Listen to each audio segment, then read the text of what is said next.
Bismillahirrahmanirrahim. Elhamdülillahi Rabbil alamin. Vessalatu vesselamu ala hayril beriyeti Muhammedin ve ala alihi ve sahbihi ecma'in. Hiçbir tengdeşi yok. Ulu Allah Teala'ga bardyk maklular bolsun. Allah Teala ahsanul halikin. En jakşı jaratuçu. Sevan kılgan her bir işi ellezî ahsana kulle şeyin halaqah. Bardyk neslerdi en jakşı türde jaratat. Emi Allah Teala aşraful mahlukat. Mahlukların en jakşısı bolgan adam jaratты. Adam olsa fi ahsani takvim en jakşı kelbet berdi. Mına uşunday adamda liyabluwakum ayyukum ahsanu amala. Kimisi en jakşı amal kılat dep bul dünyaga jönöttü. Emi en jakşı amal kayсы degende Allah Teala özü Kur'anda aytkan: "Ve ahsanu qawlan mimmen da'a ila Allah ve amila salihan ve qala innani minel muslimin." Allah tarafka çakırgan, jakşı amaldar kılgan, jana men jönököy musulmandardanmın dep aytkan adamdan da jakşırak kim bar?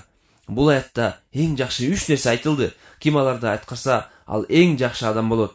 En birincisi mimmen da'a ilallah, ad-da'watu ilallah, Allah tarafka çakırуу. İbn Qayyim rahmetullahi aleyhi aytkan, kim adamlarga jakşı mamile kılıp jakşılıkka çakırgan bolsa, Allah da al adamga jakşılık kılıp толук бактылыкка жолдоп коёт. Allah Teala hadis kutsida aytkan: "Men radda ilayya sharidan katabtuhu indi jahbazan ve men kana indi jahbazan la u'addibuhu abadan." Kaysi adam жолдон adашып, туура эмес жолго баскан адамдын менин диниме кайтып келүүсүнө себеп болсо, ал адам менин алдымда улуу билимдүү адам болуп жазылат. Кайсы адам ушул сыпатка менин алдымда жеткен болсо, мен аны эч качан азаптабаймын. Ошондой эле Пайгамбар саллаллаху алейхи ва саллям айткан: "Ким туура жолго чакырса, аны канча адамдар ирчиген болсо, аларга берилген сооптун кемитилбестен бул адамга да берилет." Мисалга ала турган болсок, Пайгамбар саллаллаху алейхи ва саллям 7 түрдүү адам турасында Пайгамбар саллаллаху алейхи ва саллям hadis aytkan: "Sab'atun yuzilluhumullahu fi zillihi yawma la zilla illa zilluh." Kıyamet günü Allah'tın arşının gölökösüne başka hiçbir gölökö bolbogondo 7 türdүү adam Allah'tın gölökösünün astında boluşat. Birincisi imamun adil, adilettүү başçı. Şabun neşa'a fi ibadetillah, jaştığынан Allah'a ibadat kılgan bala. Ve raculun qalbuhu muallaqun bil masajid, жүрөгү мечиттерге байланган киши. Жана ушул сыяктуу 7 түрдүү адамды Пайгамбар саллаллаху алейхи ва саллям атап өттү. Эми кайсы адам башчынын адилеттүү болушуна себеп болсо, бир баланын жаштыгынан Аллахка ибадат кылуусуна себеп болуп калса, бир адамдын жүрөгү мечитке байланып калуусуна себеп болсо, ал адамга канчалык бийик даража берилер экен. Ал эми аяттагы экинчи нерсе ва амила салихан, jakşı amal kılsa. Kim jakşı amal kılsa, al bul dünyoda en jakşı adam bulut. Ahirette olsa Allah da razı kılıp beyişke gire alat. Allah da Kur'an'da aytkan: "Men amila salihan min zakarin aw untha ve huve mu'minun felenuhyiyennehu hayaten tayyiba."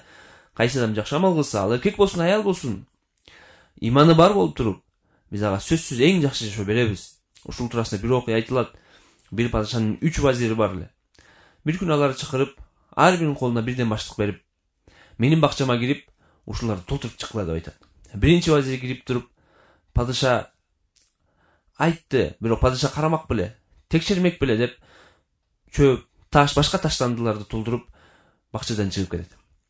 Экинчи вазир келип туруп, падыша айткандан кийин аны кылыш керек, бирок падыша карамак беле деп туруп бышкандагы бышпаганын чиригенин дагы салып чыгат.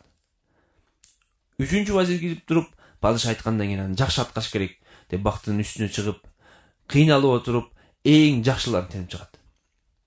Падышанын алдына келгенде, падышалардын баштыктан карабастан туруп, буларды зынданга камап койгула, чогулткан нерсесин жесин деп айтат. Биринчи вазир анын жашоосу өтө кыйын. Ал же ооруп калат, же өлүп калат. Экинчиси жакшы мөмөн жегенде кубанат. Жаман мөмөнү жегенде кайгырып, ушуну салбай эле койгонумда деп кайгырат. Ал эми биринчи вазир анын жашоосунда кыйынчылык жок, ал жыргал жашоо жашап өтөт. Ошондой эле ар бирибиздин колубузда бирден баштыгыбыз бар. Ким аны жакшы амалга толтурган болсо, ал ахиретте бейиште жыргап жашоону өткөрөт. Үчүнчүсү болсо ва кала иннани минел муслимин, жана мен жөнөкөй эле мусулмандардын биримин деп айтса. Тактап айтканда өзүн жөнөкөй кылып төмөн тутат болсо, Пайгамбар саллаллаху алейхи ва саллям хадисте айткан: "Ва тавадда ахадун лиллахи илля рафааху Аллах." Kim Allah üçün özün jönökөy algan bolsa, Allah Taala'nın biyik darajага чыгарат. Ошондой эле акын айткан: تواضع تكن كالنجم لاح لناظري على صفحات الماء وهو رفيع. Özün jönököy tutkun. Sen yıldız siyaktı bolosun. Yıldız biig asmanda turat. Sunun betinde görüngöndө adamдар аны жердин бетинде сууда турат деп ойлошот.